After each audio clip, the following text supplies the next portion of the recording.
दोस्तों, एक ऐसा दौर जब सदी के महानायक टाइप के बॉलीवुड के सो कॉल्ड बड़े बड़े स्टार, सुपरस्टार, सुपर के भी डुपर स्टार देश के हालात पर मोदी जी के आगे हाथ जोड़कर खड़े हो चुके हैं, या फिर ये कह लें कि देश के हालात पर बोलने से ऐसे डरते हैं कि सामने उनके डायनासोर खड़ा कर दिया हो।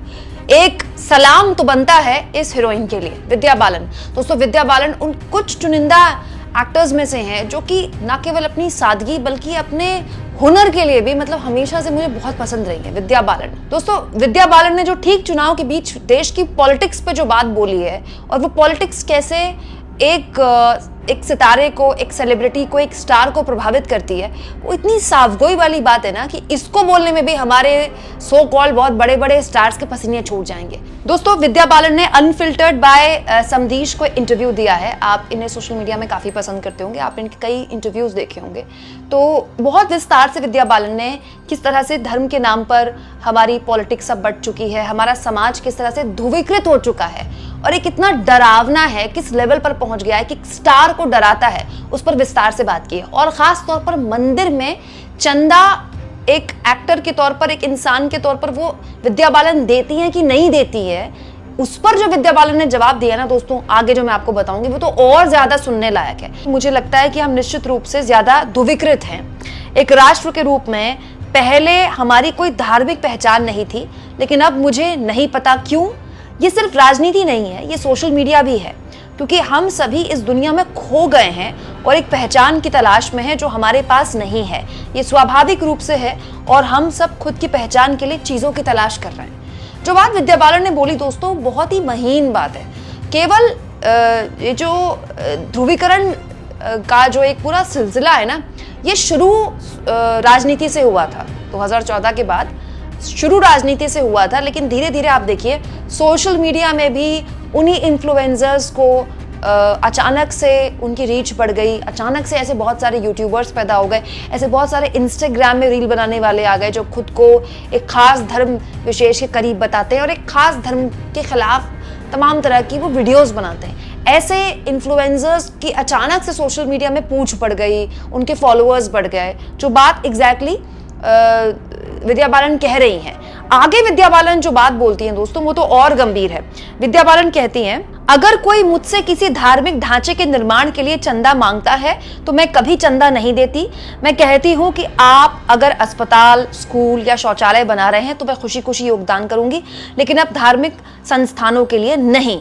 बहुत बड़ी बात है दोस्तों, आज के दौर में एक एक्ट्रेस जिसको फिल्में मिल रही हैं, ऐसा नहीं है कि विद्या बालन कोई ऐसे एक्टर हैं जो ये इस तरह के बयान कंट्रोवर्सी में फंसने के लिए देंगी, इसलिए देंगी कि उनको 4-5 फिल्में मिल जाए, 6-7 दिन वो हेडलाइन में रह जाए। विद्या बालन अभी भी, आप अगर नीश एक्टर्स का लिस्ट बनाएं कि बॉलीवुड की वो एक्टर जिनको एक्चुअली में एक्टिंग करनी आती है और जो खूबसूरत हैं, जो ग्लैमरस हैं, विद्या बालन उनमें से हैं। डर्टी पिक्चर एक जीता जागता उदाहरण है कि विद्या बालन एक्टिंग और ग्लैमर साथ में कैसे परोस सकती है। दोस्तों, विद्या बालन इस इंटरव्यू में खुलकर कहती हैं कि वो धार्मिक है, वो रोज पूजा करती हैं, क्योंकि विद्या बालन के इस बयान को सुन के बहुत से ऐसे लोग हैं जिनको बुरा लग सकता है। तो विद्या बालन इस इंटरव्यू में बताती हैं कि वो धार्मिक है, वो रोज पूजा करती है, लेकिन उनका ये बिलीफ है कि अगर पैसा ही देना है तो स्कूल में दे दे, अस्पताल में दे दे, जिसमें कुछ गलत नहीं है। या मैं ये कतई नहीं कह रही हूँ कि जो लोग मंदिर में चंदा देते हैं वो गलत है, वो उनकी भावना है, लेकिन यहाँ विद्या बालन खुलकर अपनी भावना व्यक्त कर रही हैं इतने सेंसिटिव इशू में। ये अपने आप में बहुत बड़ी बात है, वो भी आज के दौर में बहुत बड़ी बात है। ऐसा सोचते बहुत होंगे, लेकिन बोलने की हिम्मत कितने स्टार्स करते होंगे, आप खुद सोचिए। दोस्तों, विद्या कहती है कि वो किसी अस्पताल में, किसी स्कूल में चंदा दे देंगी, लेकिन वो धार्मिक ढांचे में चंदा नहीं देंगी। इसके आगे जो बात विद्या बोलती हैं वो तो और गहरी बात है, क्योंकि वो बताता है कि आखिर क्यों हमारे सो कॉल्ड स्टार्स चुप्पी की चादर ओढ़े हुए हैं, क्या है जो उनको डराता है।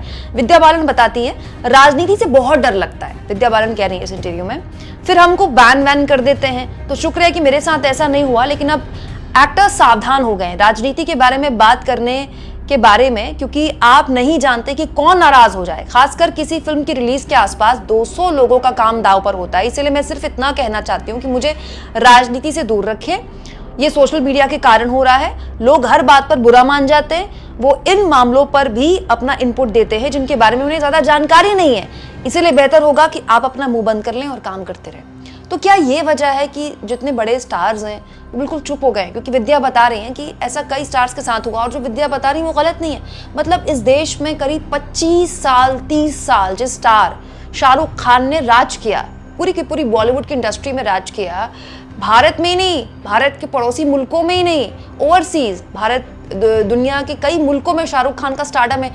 दुनिया के सबसे महंगे स्टार्स में से एक शाहरुख खान की गिनती होती है। उनकी फिल्म का बॉयकॉट जिस तरह से किया गया, पठान फिल्म का, आप देखिए, जिसका कोई तुक नहीं था, सिर्फ इसीलिए कि दीपिका पादुकोण ने एक रंग की बिकिनी पहन ली, ऑरेंज कलर की बिकिनी पहन ली। तो उस बॉयकॉट की मुहिम में उस वक्त के मध्य प्रदेश के बीजेपी के मंत्री नरोत्तम मिश्रा सामने आ गए। नरोत्तम मिश्रा उस वक्त शिवराज सरकार में मंत्री थे, जिन्होंने कहा था कि हम देखेंगे फिल्म रिलीज होती है कि नहीं होती। बाद में मोदी जी को एक पार्टी की एक मीटिंग में कहना पड़ा था कि हर चीज पर बोलना जरूरी नहीं है। मतलब किस लेवल पर शाहरुख खान की फिल्म का बॉयकॉट हुआ था कि सड़कों पर लोग लाउड स्पीकर लेकर पहुंच गए थे, बॉयकॉट बॉयकॉट बॉयकॉट। वो तो शाहरुख खान का स्टारडम है कि फिल्म ने ऐसे झंडे गाड़े कि सारे बॉयकॉट गैंग की धज्जियां उड़ गई।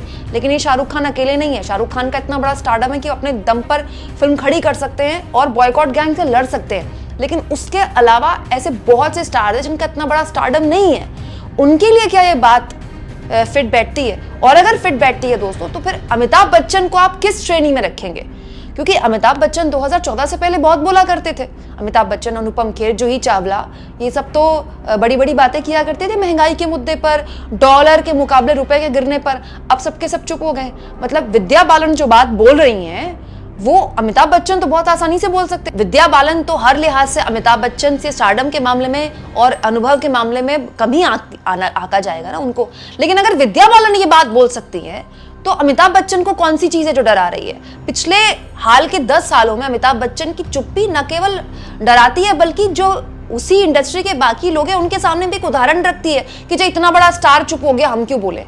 क्योंकि बोलने वालों की क्या गत होती है वो विद्या बालन ने बता दिया कि फिल्म का बॉयकॉट होता है, जो कि गलत है, जो कि नहीं होना चाहिए। लोग उस मामले में बात करते हैं जिसके बारे में उनको जानकारी नहीं है। हालांकि विद्या बालन खुद कह रही है कि वो पॉलिटिक्स से अलग रहना चाहती हैं, वो पॉलिटिक्स में नहीं पढ़ना चाहती।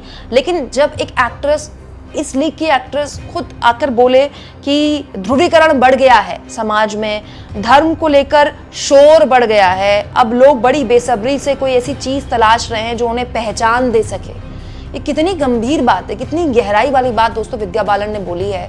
होंगी बहुत बड़ी बड़ी एक्ट्रेस बॉलीवुड में इस समय, करोड़ों रुपए कमा रही होंगी, बड़े बड़े ब्रांड्स उनके पास होंगे, लेकिन विद्या बालन जैसी गहराई नहीं है। कंगना रनौत जैसी एक्ट्रेस भी हैं बॉलीवुड में, जो एक पार्टी विशेष के लिए लगातार सालों साल प्रचार करती रही, फिर उनको पार्टी ने टिकट दे दिया, वो सांसदी का चुनाव लड़ रही हैं। लेकिन इतिहास किन्हें याद रखेगा? ये विद्या बालन भी जानती हैं, ये कंगना रनौत भी जानती हैं, और अमिताभ बच्चन तो बहुत ही गहराई से जानते हैं। दोस्तों विद्या बालन ने जो बात बोली आज के दौर की पॉलिटिक्स को लेकर, सोशल मीडिया के अजीब तरह के बर्ताव को लेकर, और बड़े बड़े स्टार्स के मन के भीतर बैठे हुए डर को लेकर, ये कितनी सही और कितनी गलत है, मैं चाहती हूँ कि आप इस पर बताएं। क्योंकि ऐसे हर कोई डर जाएगा तो फिर बोलेगा कौन? ऐसे तो हम भी डर सकते हैं, हाय हमारे लिए, हम पर कोई एक्शन ना हो जाए, हमारे साथ ये ना हो जाए। ऐसे तो आप भी डर सकते हैं, हाय हम ऐसी वीडियोस क्यों देखें, हमारे साथ कहीं ऐसा ना हो जाए। ऐसे तो फिर एक समाज के तौर पर हम बड़े कैसे होंगे? एक समाज के तौर पर हम अपने आप को, एक दूसरे को लोकतांत्रिक कैसे कह सकते हैं? कमेंट बॉक्स में जरूर लिखें दोस्तों, और जितना हो सके चैनल को शेयर भी करें, सब्सक्राइब भी करें, और थैंक्स फॉर ज्वाइन। ये 2 ऑप्शन थे दोस्तों जिसके जरिए आर्थिक तौर पर भी अगर आप चाहें तो मेरे चैनल के हाथ मजबूत कर सकते हैं।